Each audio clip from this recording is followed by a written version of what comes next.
Olá, você que está acessando ao Direito Distorcido de hoje. O meu nome é Michel, prazer tê-lo comigo aqui neste instante. Eu agradeço por você se inscrever no canal, ativar as notificações indo lá no sininho, clicando. E também agradeço por compartilhar, que são ações que ajudam a levar o conteúdo desse canal a outras pessoas, a difundir, portanto ajuda no crescimento de pessoas que podem ter acesso aos conteúdos aqui postados. Pois bem, nessas últimas semanas nós temos visto um debate muito grande e acalorado acerca de verdade relacionado à ideia de fake news. Eu já fiz um vídeo falando sobre isso, então vocês podem vir a recuperar o que falo nesse vídeo acessando. E a questão de verdade, pois bem, comecei a refletir e pensar como nós temos ultimamente, né, esse debate acalorado, essa busca desenfreada pelo verdadeiro, pela verdade, a exaltação da verdade, o desejo de verdade e transparência. Enfim, sabiam que a verdade é construída e foi construída? Pois é. Vou trazer alguns aspectos aqui envolvendo mitologia, mitos e etc., que ajudam nessa compreensão. Pois bem, a palavra verdade, ela tem assim uma origem, obviamente, relacionada ao latim, vocês podem ver ali e recuperar, mas saibam que conceitualmente ela depende da palavra latina veritas e do conceito ligado a ela, bem como o conceito da palavra aletheia em grego e emuná em hebraico. Cada uma dessas palavras dá a ideia de um tipo de verdade que foram muito importantes em suas concepções para gerar a verdade que nós temos hoje em termos de conceito ocidental. Então, veritas se relaciona à ideia de verossimilhança, de adequação.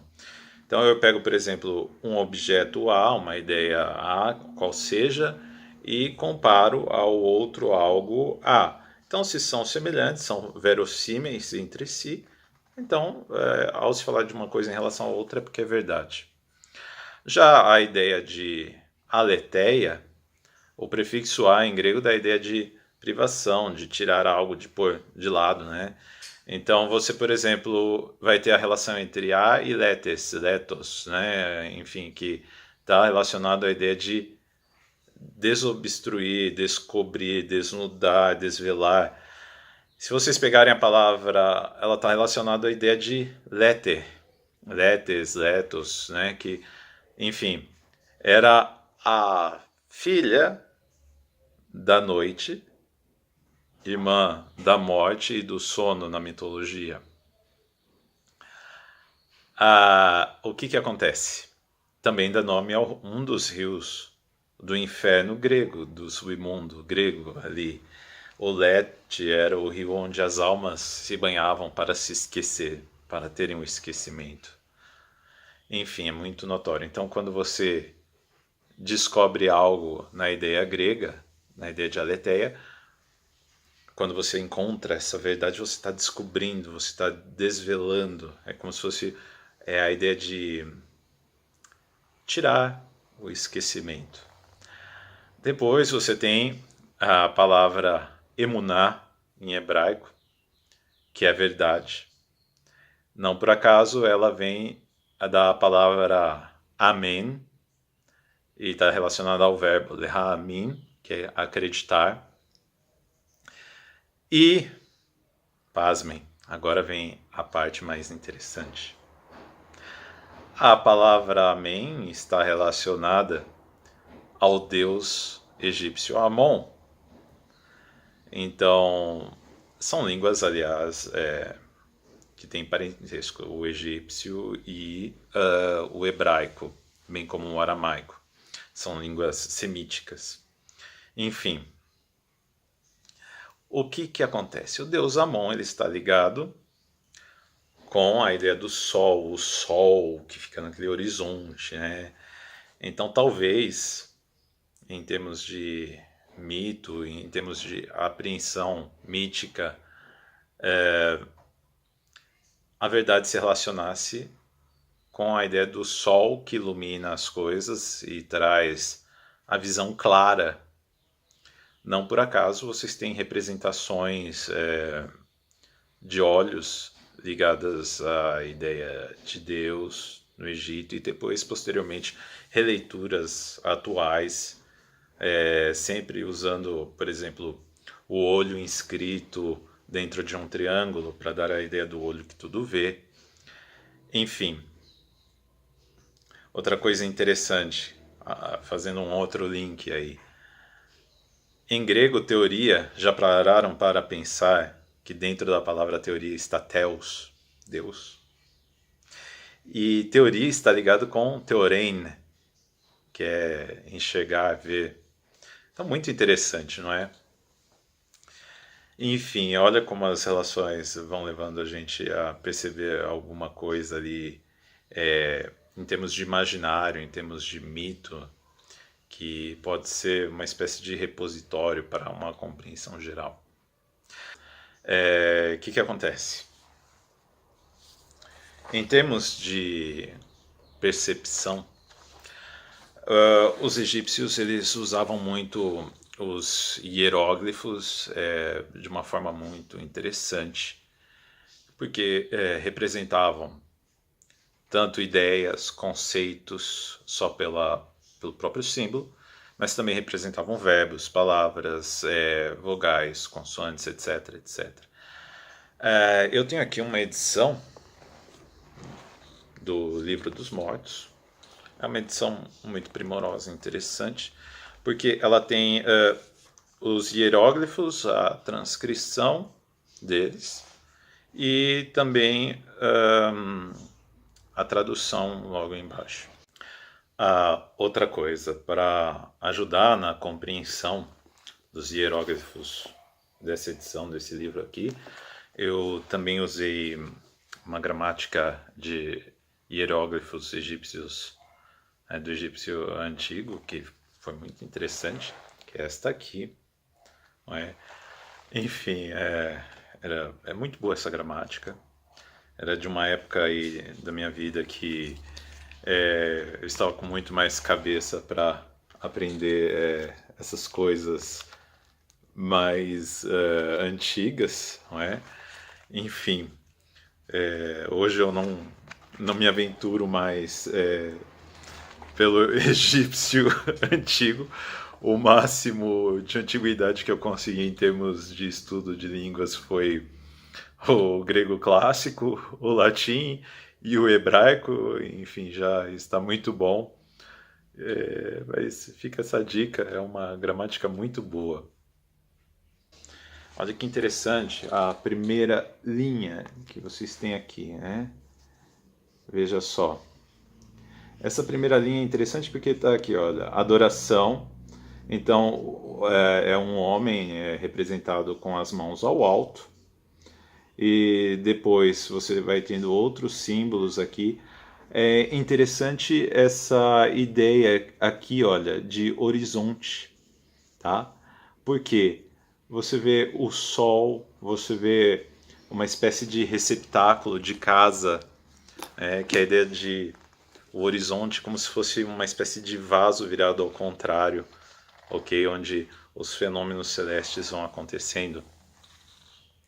O que é espetacular disso é que o vaso ele dá uma ideia de algo que contém outro algo. Da ideia de útero também, da ideia de uma espécie de repositório onde as coisas acontecem. Aí é o ponto. Em termos de arqueologia, antropologia, o que teria vindo primeiro? O vaso ou a lança e a espada? Enfim, eu já respondo essa questão, mas antes eu gostaria de mostrar aqui algo muito interessante. A deusa Hathor, em hieróglifo, é representada assim, ok? Óbvio, fui eu que desenhei, talvez fique um pouco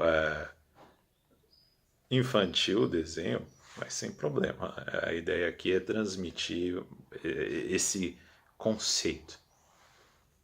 Enfim, é um falcão que representa Horus, e não por acaso o Hathor está ligado à ideia de, aliás, casa de Horus, Het-Heru, Horus Heru.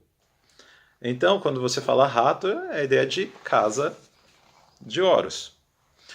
E templo em egípcio era Het-Neter, ou Het-Neteru, se for em plural, ok? Então também é uma espécie de casa. Vocês podem pensar num recipiente, receptáculo, e ligar a ideia de vaso. Pois bem, ainda a parte interessante. Neter, em egípcio, é representado por esse hieróglifo. E os deuses são representados por 3 vezes esse hieróglifo. Então aqui é Neter, Neteru. Então, quando você fala templo, voltando aqui, Heter, Neter, casa do deus, Heter, Neteru, casa dos deuses. Então, você precisa de uma espécie de vaso para conter, para recepcionar esse deus ou esses deuses. Então, em termos de recepção de conteúdo, o vaso viria primeiro. Por quê? Quando os seres humanos estão numa vida de coletivismo, andando ali, sendo nômades, eles vão atrás dos lugares onde tem alimentos, vão coletando. Para você se fixar num lugar, você precisa ter alimento e água.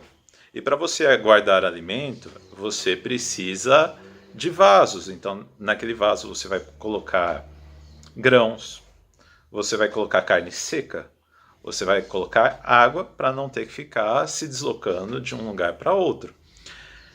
É como se o vaso fosse o útero de onde se tira a comida, a água, para você permanecer num lugar.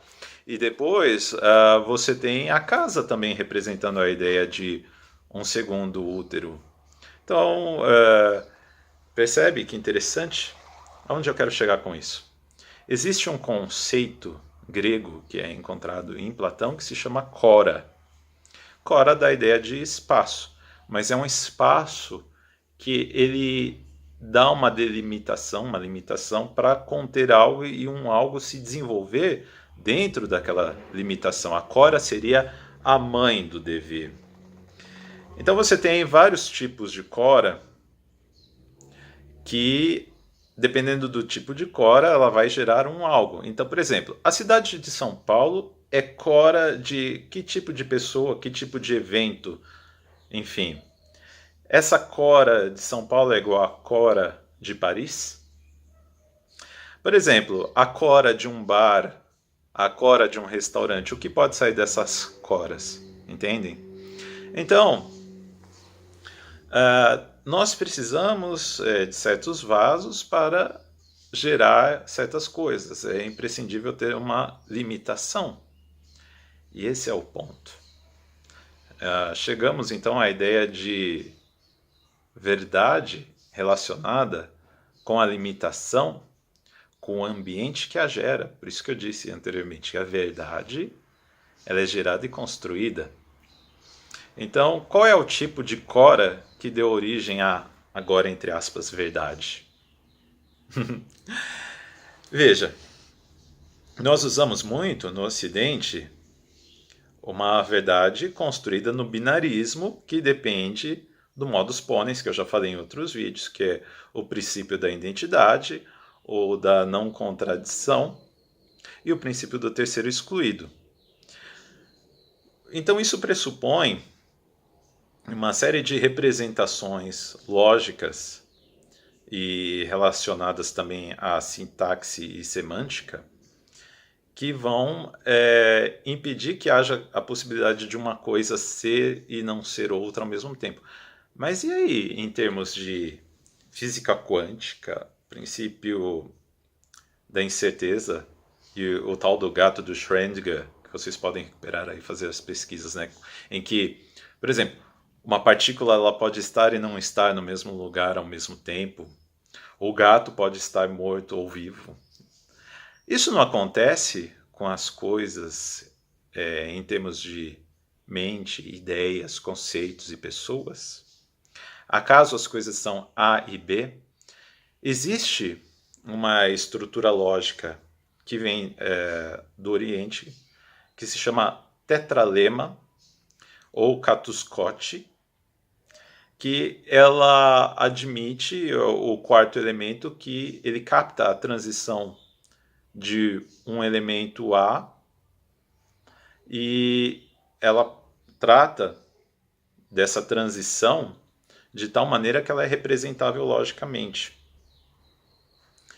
Porque você sai daquela questão do A, não A, então isso, então aquilo, de representação de lógica formal, que não admite a transitoriedade, o que está ali no meio, o cinza entre o preto e branco. E justamente no quarto elemento do tetralema, aliás, quando tem esse monte de R, às vezes é difícil de não travar a língua, mas enfim, são coisas, né? Estamos fazendo um vídeo despretensioso aí no sabor do momento. Quando você tem esse quarto elemento do tetralema, ele capta tudo que pode ser o ser e o não ser, vamos dizer assim. Aí caímos no Hamlet do Shakespeare.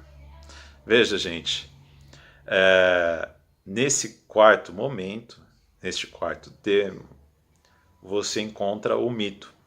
O mito como um repositório sagrado na sua originalidade, que dava uma explicação geral, mas não linear, porque ele capta tudo, mas sem dar uma explicação linear em termos de modus ponens.